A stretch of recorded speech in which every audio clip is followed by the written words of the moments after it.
Este es un mensaje del pastor John MacArthur, traducido y predicado en español para el mundo de habla hispana. Fue hace unos 25 años atrás en mi vida que se me pidió que escribiera un libro pequeño, y el título original de ese libro pequeño fue Concentrado en el hecho. Probablemente nunca lo han visto, no duró mucho tiempo. Salió en otra edición con otro título un par de años después, y ese título fue ¿Por qué confío en la Biblia? Fue en 1983. Y conforme estaba preparándome para escribir ese libro acerca de por qué confío en la Biblia, lo cual fue el tema también del primero, tuve que responder a la pregunta del por qué confío en la Biblia. ¿Qué hay en la verdad de la Escritura que hizo que la creyera? ¿Fui yo más inteligente que el resto de la gente? ¿Se me habían presentado un conjunto más poderoso de evidencias acerca de la Escritura? Y ciertamente evidencias así pueden ser presentadas. ¿Por qué tenía yo una confianza tan grande en la Biblia? Puedo acordarme en mis días de universidad cuando muy poco me atraía fuera de un evento deportivo, cuando encontraba mi gozo más grande en un campo de fútbol americano, que inclusive en ese entonces tenía una confianza plena en la palabra de Dios. De hecho, no podía esperar llegar al seminario. Y cuando decidí que renunciaría a una carrera deportiva y una oportunidad a nivel profesional para ir al seminario, algunos de mis amigos, colegas deportistas y entrenadores no podían entender la razón.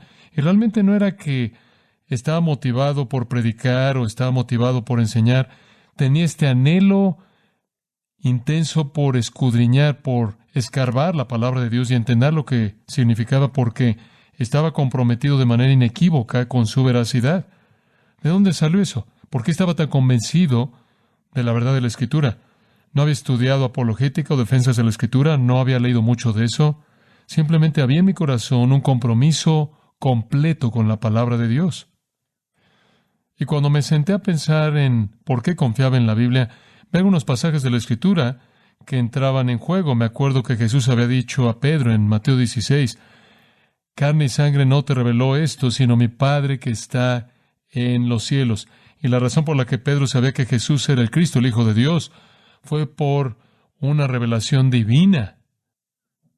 Y después vi 1 Corintios capítulo 2 en el versículo 3, el cual dice, nadie puede llamar a Jesús Señor, sino por el Espíritu de Dios.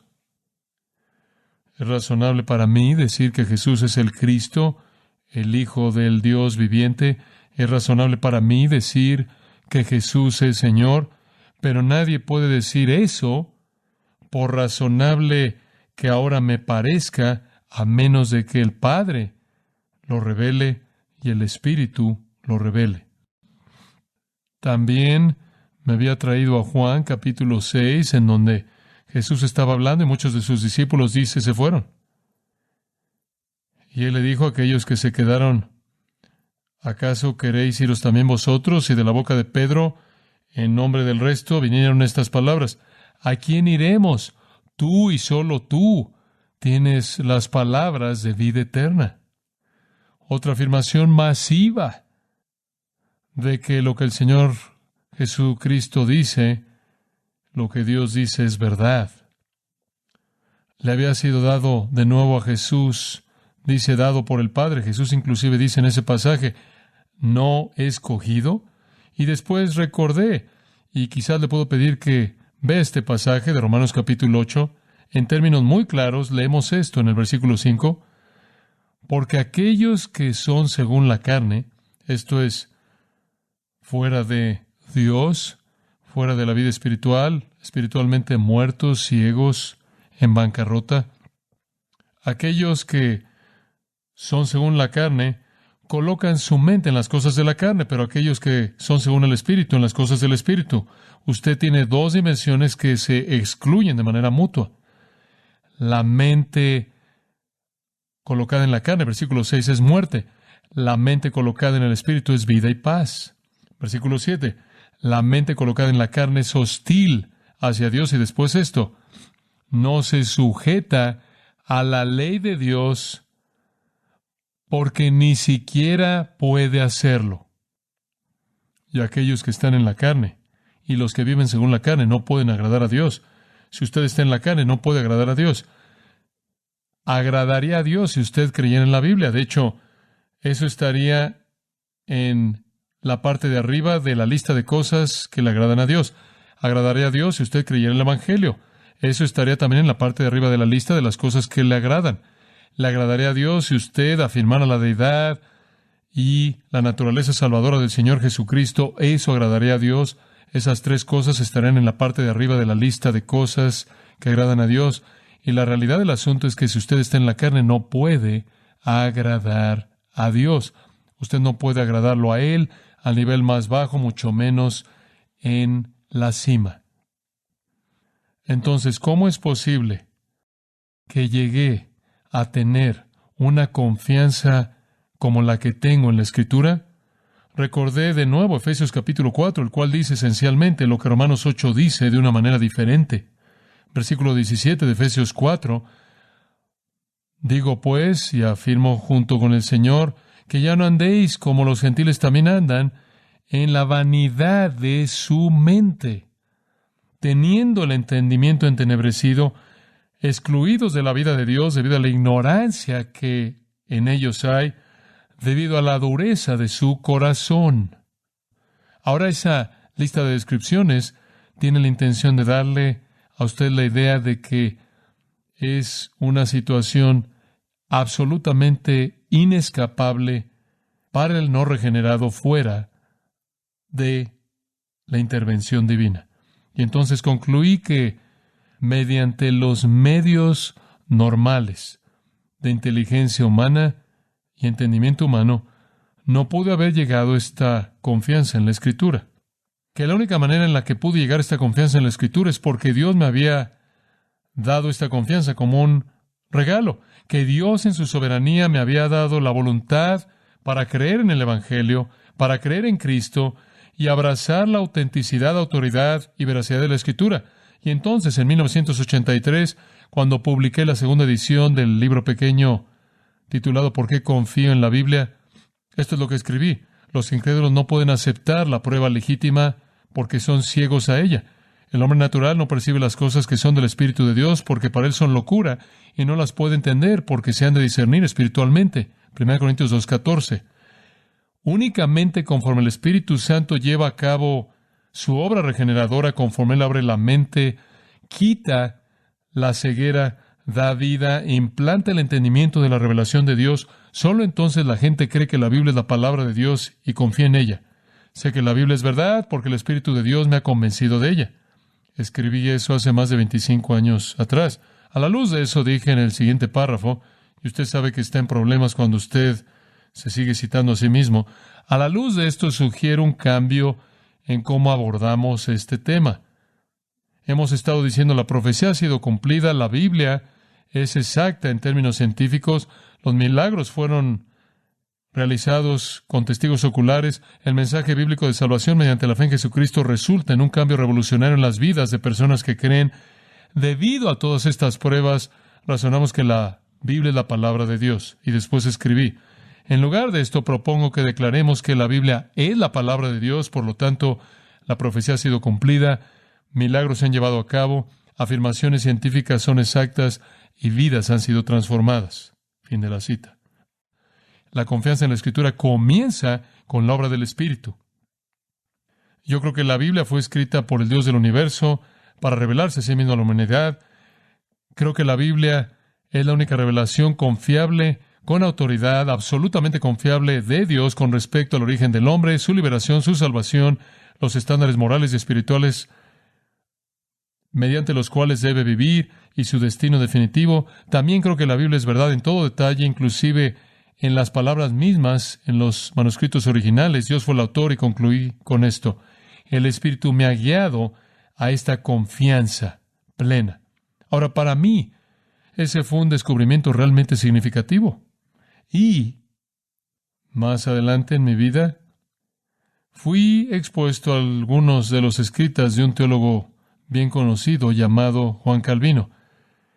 Y Teniendo la curiosidad de saber lo que él creía con respecto a este mismo tema, comencé a descubrir algunas cosas muy interesantes. Escucha a Juan Calvino. Las Escrituras por sí mismas existen como el medio mediante el cual Dios se ha agradado en consignar su verdad a la memoria perpetua. La autoridad plena, la cual obtienen con los fieles, procede de ninguna otra consideración de que están persuadidos de que las palabras de la Escritura procedieron del cielo, como si Dios hubiera sido oído pronunciándolas. Esto es lo que él dice en sus institutos. Él añade, las Escrituras en sí mismas manifiestan de manera simple que Dios es el que habla.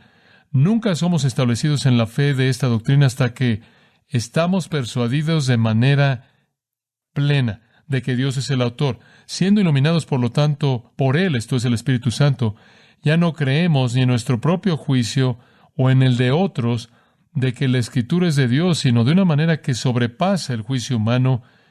Somos asegurados de manera perfecta que han venido a nosotros por el ministerio de hombres de la boca misma de Dios. Sentimos la convicción más firme que tenemos una verdad invencible, esto por el Espíritu Santo. Bueno, Calvino estaba en lo correcto. No nos sorprende, ¿verdad? William Nielsen dijo que Calvino considera la palabra de la Biblia, y cito, como algo muerto e ineficaz para nosotros si no es avivada divinamente, que se le ha dado vida, y tan pronto como es separada de Él, esto es de Cristo, se vuelve un cuerpo muerto de letras, sin alma.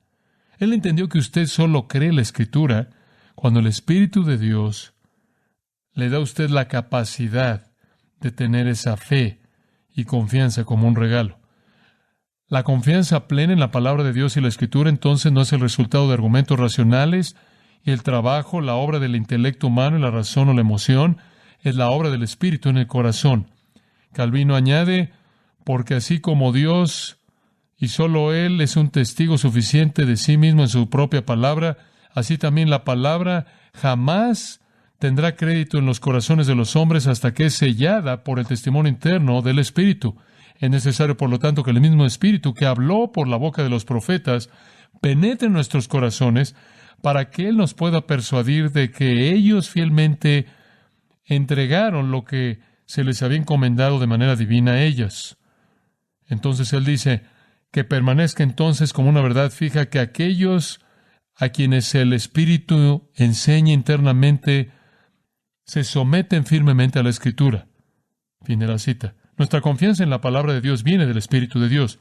Es un componente del regalo soberano de la regeneración.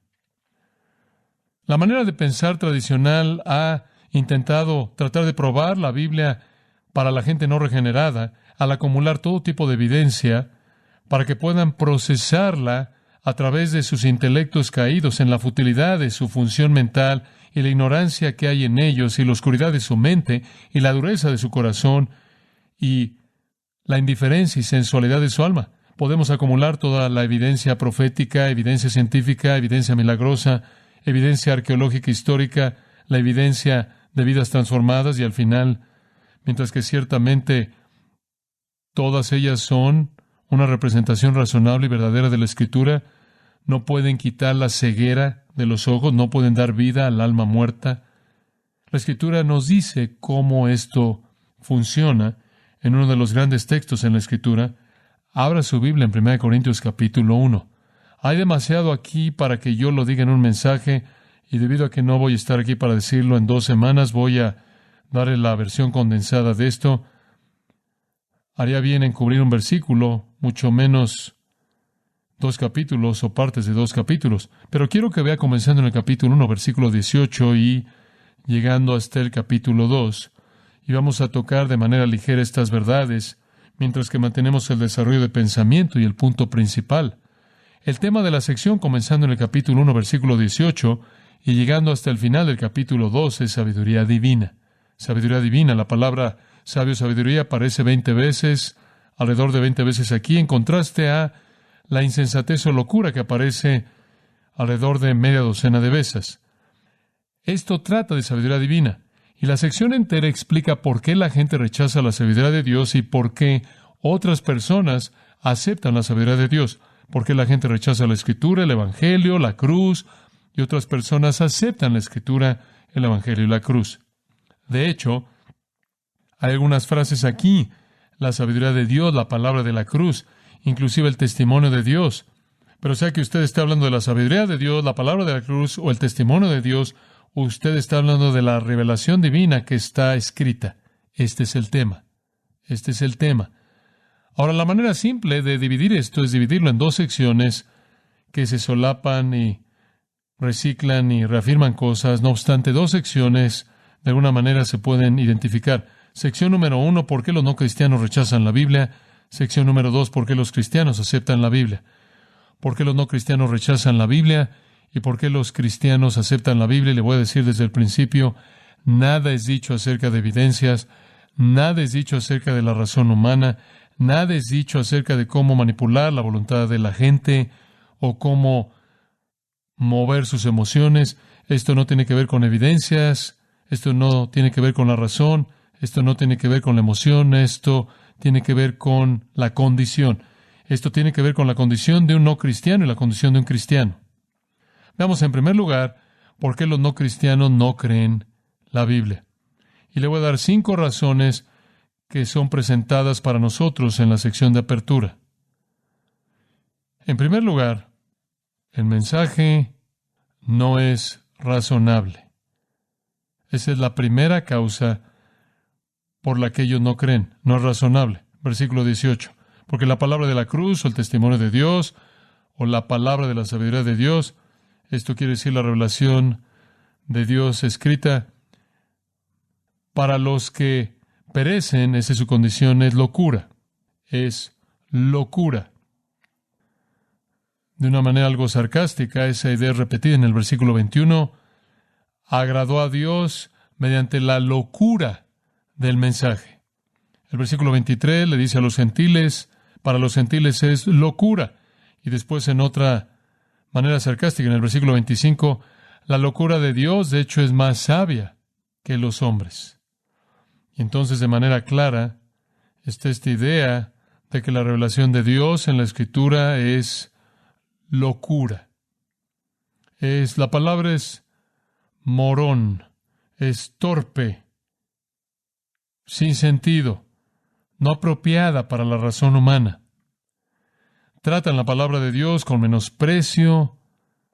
No voy a entrar a todos los detalles acerca de eso, pero un Dios crucificado era ridículo para los gentiles y, si no era más, aún ridículo para los judíos. La salvación por la fe en un Dios crucificado era inclusive más ridículo. Francamente, todo era algo no razonable. En segundo lugar, los no cristianos no creen en la Biblia, no solo porque el mensaje no es razonable, sino porque la realidad es inalcanzable. Usted oyó un par de veces en los bautizos de esta noche que la gente dijo, supe que Jesús murió, pero no podía relacionar al por qué o cómo tenía algo que ver con mi vida. O usted oyó a alguien decir, crecí en una iglesia y tenía todas estas anécdotas sin relación en mi mente y no estaba seguro de cómo se relacionaba todo. Y eso es esencialmente la idea aquí. Simplemente no tiene sentido para aquellos que están pereciendo. Versículo 19, escrito está, destruiré la sabiduría de los sabios y la inteligencia de los inteligentes. Haré a un lado, ¿dónde está el sabio? ¿Dónde está el escribe? ¿Dónde está el disputador de este siglo? ¿Acaso de dónde ha enloquecido la sabiduría del mundo? Porque debido a que en la sabiduría de Dios, esto quiere decir, Dios lo hizo de esta manera. El mundo, mediante su sabiduría, no llegó a conocer a Dios. En la caída, Dios colocó a la raza humana en una condición en la que es imposible, mediante la sabiduría humana, llegar a conocer a Dios. Usted no puede llegar ahí por usted mismo. Y Dios lo diseñó así. Destruiré la sabiduría de los sabios, dice Él. Destruiré la inteligencia de los inteligentes. Dirigiré la sabiduría de este mundo en la dirección de la locura. Lo haré porque me agrada que ningún hombre, sin importar cuán sabio sea en este mundo, pueda, mediante esa sabiduría humana, llegar a conocerme. En el versículo 19 le está citando de Isaías 29:14. De la Septuaginta. la edición griega de eso. Isaías había dicho en ese entonces, Isaías 29, que cuando Sennacherib estaba amenazando a Judá, amenazando con atacar y saquear a Judá, Isaías dijo, la liberación vendrá de Dios, pero no vendrá mediante la sabiduría de los líderes, no vendrá mediante la sabiduría de los sabios. Sus planes secretos que estaban tramando en contra de Judá perecerían no mediante ingenuidad humana, sino por el poder de Dios. Dios entraría en acción y liberaría a su pueblo. La sabiduría de los sabios no podía salvarlos. La inteligencia de los inteligentes no lo podía hacer. Solo Dios podía hacerlo. Como si dijera, entonces, ¿dónde está el sabio cuando usted lo necesita? ¿En dónde está el escriba? ¿En dónde está el disputador de este siglo?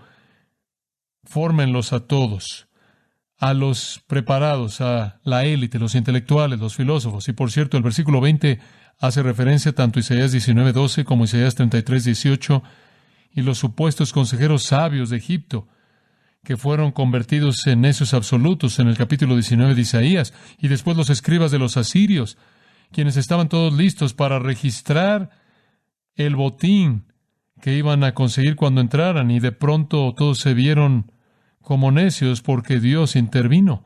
¿Dónde están los disputadores, los súcetes, los que debaten filosofía? Fórmenlos a todos. Y agrada a Dios mediante todos sus intelectos y toda su sabiduría y toda su erudición, que no puedan llegar a conocerlo. En la sabiduría de Dios, Dios hizo imposible que los hombres y mujeres llegaran a conocerlo por sí mismos. Usted no puede llegar desde aquí sin ayuda. Usted no puede llegar a una confianza en la palabra de Dios, creencia en el mensaje o la palabra de la cruz, la palabra del testimonio divino. Entonces, la gente no cree porque es necio, irracional, porque es inalcanzable. En tercer lugar, porque francamente es increíble. O me imagino que usted podría decir ridículo. Versículo 22, los judíos buscan señales. Los griegos buscan sabiduría. Los judíos estaban buscando señales. Dice usted, bueno, espera un minuto, Jesús les dio señales y señales y señales y señales, sí, pero querían la señal grande. Derriba a los romanos, establece el reino, reina en cumplimiento del pacto abrámico y davídico. Y cuando él comenzó a hablar de su muerte, él fue a la cruz, se acabó. La crucifixión vino al Señor Jesús porque él condenó su religión hipócrita, porque él no mostró su poder en contra de los romanos y cumplió la idea mesiánica que tenían ellos. Y después, inclusive en la cruz, ellos dijeron, ¿por qué no bajas de la cruz? Quizás había una última esperanza de que él haría la señal que estaban buscando. Pero la crucifixión de Dios, la crucifixión del Mesías en manos de los romanos, impensable. Por otro lado, los griegos buscaron sabiduría. ¿Y qué significa eso? Buscaron filosofías complicadas, profundas, complejas, con palabras sofisticadas y conceptos esotéricos. Y se rieron ante la simplicidad del Evangelio y la idea increíble de que un Dios crucificado debía ser adorado. Esa es la razón por la que hasta el día de hoy hay una piedra en Roma que muestra a un hombre postrado ante un asno. Y es un reflejo de una manera de pensar antigua del cristianismo y dice, Alexamenos adora a su Dios. Y lo interesante de esto es que el asno está en una cruz. ¿Quién adoraría a un asno en una cruz? Francamente es increíble.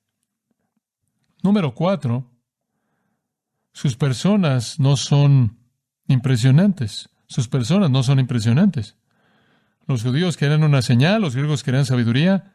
Pablo predicó a Cristo crucificado, los judíos tropezaron en esto, los gentiles dijeron que era locura.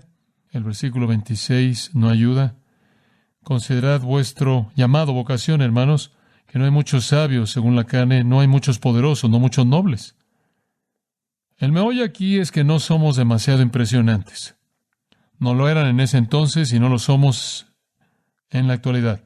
La mayoría de los creyentes siempre han sido no impresionantes. No han sido impresionantes para el mundo, especialmente para el mundo de las mentes élite que nos tratan con menosprecio. No somos los más inteligentes y no somos los más nobles. De hecho, versículo 27, Dios escogió lo necio para avergonzar a lo sabio. Él escogió lo débil para avergonzar a lo fuerte. Él escogió lo bajo y lo menospreciado. Y Él escogió las cosas que no son. Simplemente sigue bajando y bajando y bajando. Él no escogió a los sabios, Él no escogió a los nobles, no sabios, no la élite intelectual, no los poderosos, no los grandes, los influyentes, los líderes, los poderosos, no los nobles.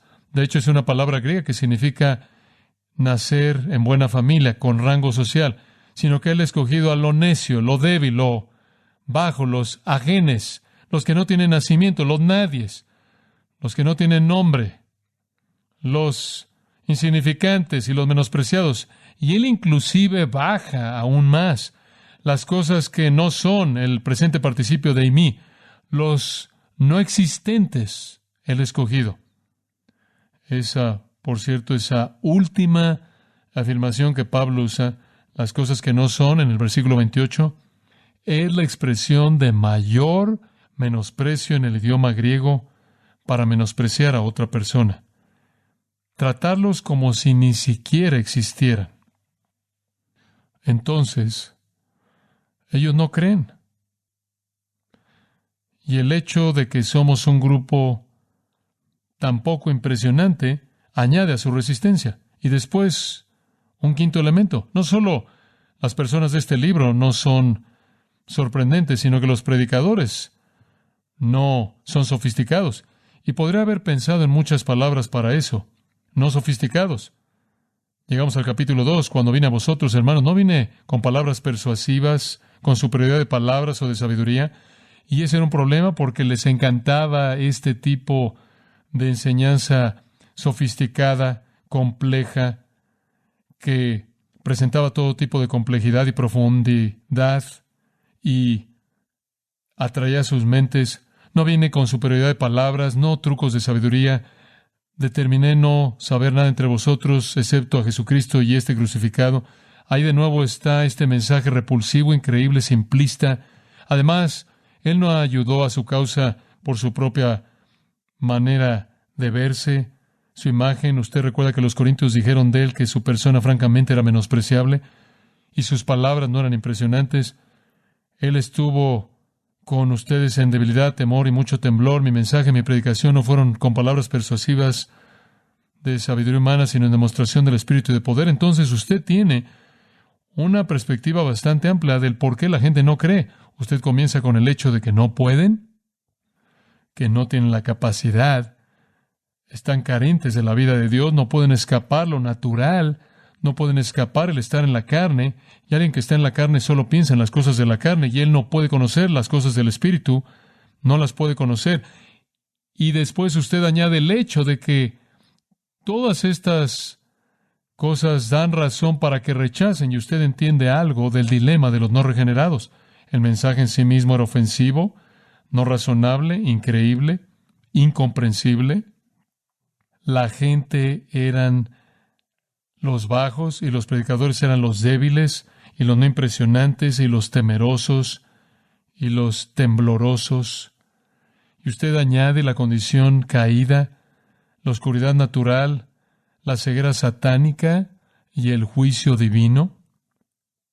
Y los que no creen no pueden por sí mismos creer en la verdad.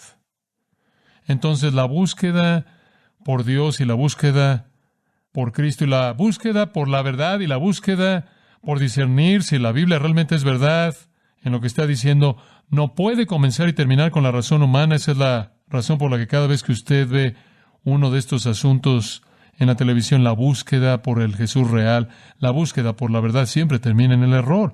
La gente caída no puede llegar ahí por sí misma. Esa es la razón por la que los no cristianos no creen la Biblia. Ahora hagamos la segunda pregunta. ¿Por qué los cristianos creen la Biblia? A pesar de todo esto, vaya al versículo 6 en el capítulo 2. Vamos a pasar unos minutos en esta última parte. Sin embargo, esa es una palabra clave aquí. Usted debería encerrarla en un círculo, subrayarla. Mas, o pero, a pesar de lo que el mundo piensa de esto, hablamos sabiduría entre los que son teleios, de hecho plural, entre aquellos que son teleios. ¿Qué es eso? Bueno, aquellos que han sido hechos completos. Es simplemente una manera de describir a los creyentes. Hablamos sabiduría entendida, comprendida, abrazada y creída entre aquellos que han sido hechos completos. Hemos llegado a Cristo. Hemos llegado al que Pablo le dice a los colosenses, aquel en quien están escondidos todos los tesoros de la sabiduría y del conocimiento. No es que somos más inteligentes, no es que hemos sido sujetos a evidencias más grandes, es que hemos sido hechos completos en Él. Pablo lo dice, vosotros estáis completos en Él. Y ser hechos completos o maduros en Él se les ha dado con esa obra divina de regeneración y conversión y transformación. No solo confianza en Jesucristo y confianza en el Dios verdadero y vivo, sino confianza en la palabra de Dios. Y entonces el versículo 6 dice, hablamos sabiduría. Pablo está diciendo, nosotros, en un plural apostólico, hablamos sabiduría entre aquellos que son maduros. Una sabiduría, no obstante, no de este siglo ni de los príncipes de este siglo. Esta es una sabiduría, como les he estado diciendo, que no es conocida por lo mejor de las mentes de este mundo, los más grandes de los líderes de este mundo. Hablamos, versículo 7, la sabiduría de Dios en un misterio, la sabiduría escondida. ¿Cómo es posible que llegamos a conocerla? Lea el resto de la frase, la cual Dios, ¿cuál es la siguiente palabra? Predestinó antes de los siglos para nuestra gloria. ¿Por qué entiendo la Biblia? Porque Dios, ¿qué? Me predestinó para entenderla para mi propia gloria futura. Dice usted, ¿crees en la predestinación? Creo en la Biblia. Y la Biblia me dice que la razón por la que entiendo la sabiduría de Dios es porque Dios me predestinó para la gloria eterna y mediante la regeneración y la conversión me dio fe en su Hijo, en el Evangelio y en su palabra. ¿Acaso eso significa que ahora estoy en una situación en la que yo creo la Biblia, aunque no es razonable o no? Todo en ella es razonable. Sus profecías se han cumplido, sus milagros son verdaderos y se ha dado testimonio de ellos. Es científicamente exacta y sin error. Su historia y arqueología se verifican hasta el último detalle. Pero no es eso lo que convence mi razón natural. Es que debido a que Dios me ha dado fe en su palabra, que ahora veo que todo eso es verdad. Otra manera de verlo en este punto podría ser ver 1 de Juan capítulo 2. 1 de Juan capítulo 2. Simplemente para darle un pequeño descanso del texto en el que estamos. Algunas veces la gente se queda en la iglesia por un tiempo, no se quedan. El versículo 19 los describe.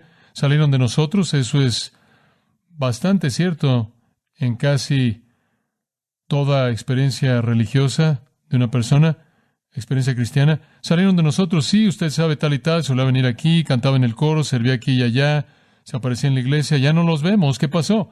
Bueno, salieron de nosotros, pero realmente no eran de nosotros, porque si hubieran sido de nosotros, habrían permanecido con nosotros, pero salieron para que se manifestase que no todos son de nosotros. Salieron, se fueron y prueba que realmente nunca pertenecieron para comenzar. Pero, versículo 20, me encanta esto, vosotros tenéis una unción del Santo y conocéis. ¿Qué conocéis? Ustedes saben lo que él dice en el próximo versículo. No os he escrito esto a vosotros porque conocéis la verdad, sino porque la conocéis. Y no hay mentira que sea de la verdad. Eso significa que ninguna mentira lo desvíe usted, ninguna mentira lo lleva usted a la apostasía. ¿Por qué? Ustedes conocen la verdad. Ustedes tienen una unción de Dios. ¿Qué es esa unción? O mejor, ¿quién es esa unción? El Espíritu Santo. Creo la Biblia porque Dios me ha dado la confianza en la palabra de Dios como una parte de mi salvación y regeneración. Me quedo con la verdad, creo la verdad, abrazo la verdad, continúo con la verdad. Me mantengo involucrado con la verdad porque el Espíritu de Dios me ha mostrado que es la verdad y conozco una mentira cuando veo una. Al final de eso, cerca del final de ese mismo capítulo, versículo 27, en cuanto a vosotros, la unción que habéis recibido de Él permanece en vosotros. ¡Wow! Esta es nuestra seguridad. El residente que siempre está presente morando en nosotros, el Espíritu Santo, quien es nuestra ancla a la verdad. Él permanece en vosotros y no tenéis necesidad de que alguien os enseñe. Pero así como su unción os enseña acerca de todas las cosas y es verdadera y no es mentira, y así como os ha enseñado, permaneced en Él. Eso es simplemente un tema profundo de entender.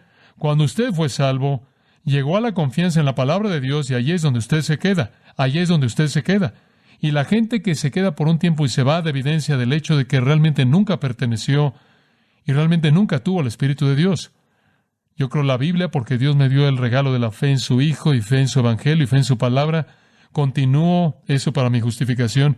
Creo la Biblia para mi santificación porque el Espíritu de Dios que permanece en mí continúa guiándome a la verdad y alejándome del error. Esa es la razón por la que creo la Biblia. Ahora entiendo, como dice el versículo 6, que esto es diferente de la sabiduría de este siglo, la sabiduría de los príncipes de este siglo, las mentes más sobresalientes. Todo eso es catargeo, todo eso está siendo hecho ineficaz, todo eso es impotente, todo eso no lleva a ningún lugar, todo eso realmente es necio, realmente necio. Pero yo creo, y usted cree, porque Dios predestinó antes de los siglos que creyéramos para gloria. Y creemos una sabiduría, versículo 8 dice que ninguno de los gobernantes o príncipes de este siglo entendido, ninguno de ellos, porque si lo hubieran entendido no habrían crucificado al Señor de la gloria y no habrían continuado rechazando al Señor de gloria, quien fue crucificado. Él lo resume en el versículo 9. Al decir esto, un versículo muy conocido, por cierto, tomado de un par de pasajes a los que se hace referencia aquí en Isaías, cosas que ojo no vio y oído no oyó, que no han entrado en el corazón del hombre, todo lo que Dios ha preparado para aquellos que le aman. Sabemos todo lo que Dios tiene para nosotros, sabemos eso. Lo sabemos por revelación divina. No puede ser conocido de ninguna otra manera. Ojo no puede verlo y oído no puede oírlo. Y la mente que se tiene en mente, en el corazón, no lo puede concebir. La verdad de Dios acerca de la salvación, la verdad de Dios acerca de la vida espiritual y eterna, no es oída, no es vista, no es considerada, no puede ser conocida de manera empírica, no puede ser conocida mediante el racionalismo, solo puede ser conocida por revelación divina. En Juan 8, Jesús dijo esto, y Él está hablando a los fariseos hostiles. Jesús les dijo en el versículo 42, Juan 8, si Dios fuera vuestro Padre, me amaríais. ¡Wow! Pero debido a que Dios no es vuestro Padre, no me amáis, porque yo he salido y he venido de Dios y ni siquiera vengo por mi propia iniciativa, sino que Él me ha enviado. Escuche esto. ¿Por qué no entendéis lo que estoy diciendo? ¿Por qué no entiende la gente? Es porque no pueden oír mi palabra, porque vosotros sois de vuestro padre el diablo, y los deseos de vuestro padre queréis hacer. Él ha sido homicida desde el principio y no ha permanecido en la verdad, porque no hay verdad en él. Cuando él habla mentira, de suyo habla, porque es mentiroso y padre de mentira. Pero debido a que yo hablo la verdad, no me creen. No pueden. Y él lo resume en el versículo 47. Bueno, en el versículo 46, si hablo la verdad, ¿por qué no me creen? ¿Por qué la gente no cree la verdad? El que es de Dios, las palabras de Dios oye. Por esta razón, no las oyen, porque no son de Dios. Bastante claro, ¿no es cierto? ¿Quién cree la Biblia? Aquellos que son de Dios. Es una obra divina. Regrese a 1 Corintios capítulo 2 y simplemente lo vamos a cerrar en el versículo 10 con unos cuantos comentarios incluidos. 1 Corintios 2:10. Porque a nosotros, este es un gran punto tan bueno de resumen, porque a nosotros Dios nos las reveló. Plural, ¿a qué te refieres? Las cosas que Dios ha preparado para los que le aman, las cosas que tienen que ver con la salvación, vida espiritual y eterna, el reino. Esto quiere decir toda la sabiduría de Dios, toda la palabra de la cruz, toda la palabra del testimonio de Dios, toda la verdad que está registrada en la Escritura. A nosotros Dios nos la reveló por el Espíritu. Este es el punto crítico que debemos entender. Creemos porque Dios nos escogió. Dios nos predestinó para conocer, para que un día viniéramos a la gloria eterna. Al llevar esto a algún tipo de conclusión que cautive su alma, simplemente tomemos esa idea de que sabemos porque Dios escogió mostrarnos, revelarnos, regenerarnos, darnos vida, quitar la ceguera de nosotros, despertar nuestros corazones para abrir el misterio, para traer la verdad que estaba escondida y revelárnosla. Tome eso como el trasfondo y vuelva a leer comenzando en el versículo 24. Para aquellos que son los llamados. Cada vez que usted ve ese término, los llamados o llamado en las epístolas, en el Nuevo Testamento es el llamado eficaz a la salvación. Somos los llamados, esto es, llamados de las tinieblas a la luz, llamados de la muerte a la vida. En el versículo 26 se lo vuelve a decir, considerad vuestra vocación o llamado, el llamado divino, la vivificación, el llamado que da vida, la regeneración. ¿Y por qué nosotros? Versículo 27, Dios escogió. Dios escogió, versículo 28. Dios escogió, versículo 30. Mas por Él estáis vosotros en Cristo Jesús. ¿Por qué están en Cristo Jesús?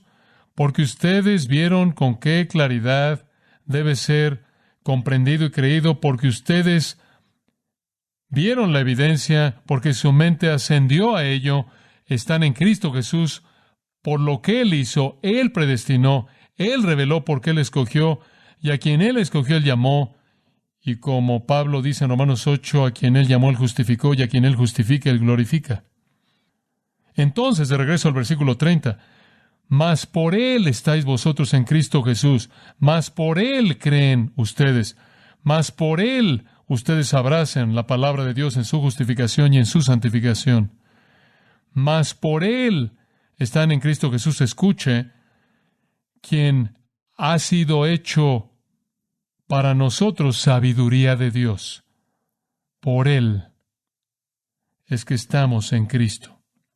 Y después Cristo se volvió para nosotros por su presencia y su poder y su espíritu y su palabra, sabiduría de Dios y justificación y santificación y redención. ¿Por qué lo hizo así Dios? ¿Por qué lo hizo así Dios? Versículo 29. A fin de que nadie, ¿qué?, se jacte delante de Dios. Versículo 31. Para que, como está escrito, el que se gloría, gloríese en el Señor. Y entonces estamos asombrados por la confianza que tenemos en la palabra de Dios. Y cuando alguien dice, ¿de dónde viene?, usted puede decir, es por lo que Él ha hecho, porque Él nos ha colocado en Cristo y Cristo se volvió para nosotros la sabiduría de Dios. Y es nuestro amor por Dios mediante Cristo que nos da confianza en su palabra. Y creemos la verdad porque somos de Dios. Martín Lutero lo dijo así: el hombre es como una columna de sal, como la esposa de Lot. Sí, como un pedazo de madera o una piedra, como una estatua sin vida, que no tiene ni ojos, ni boca, ni sentidos, ni corazón, hasta que Él es iluminado, convertido y regenerado por el Espíritu Santo. Entonces yo no inventé esto.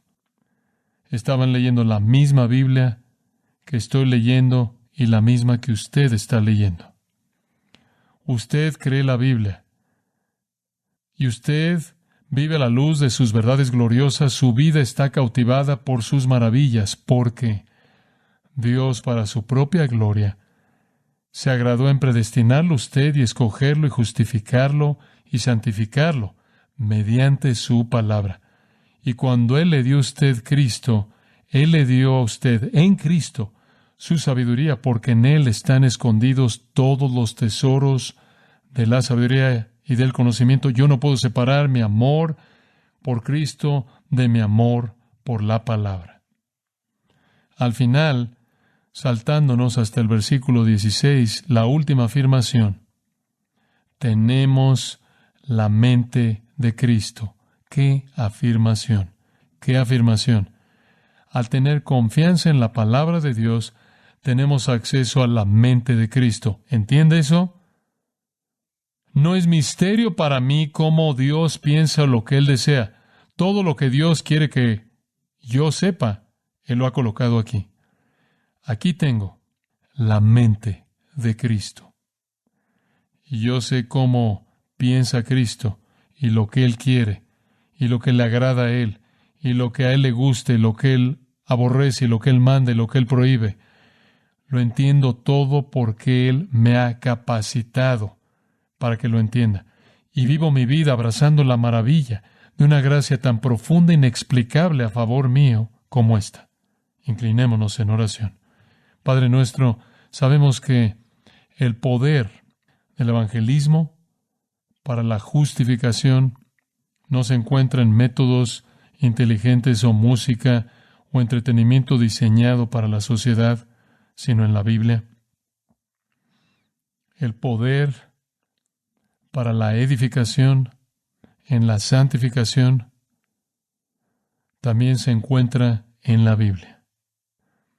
Debemos predicar la Escritura, la palabra de la cruz, la sabiduría de Dios, el testimonio de Dios. Debemos presentarla, proclamarla, defenderla, porque esta es la única esperanza y el único medio por el cual tú justificarás y santificarás a tu pueblo. Siempre debemos usar la Escritura, no para que el no cristiano pueda ver lo razonable que es, sino para que tú puedas despertar el corazón de los tuyos, mediante el milagro divino de gracia, mediante la palabra. Te damos gracias, Padre, porque una vida de estudio va a probar que la Escritura es razonable, es alcanzable, comprensible, creíble, y se mantiene en pie ante toda prueba. Y sabemos eso porque tú nos has dado vida y entendimiento. Te damos gracias porque tú oíste la oración del Salmo 119:18. Abre mis ojos para que mire las maravillas de tu ley. Señor, esa oración ha sido respondida para nosotros y te alabamos. Y las maravillas nunca cesan.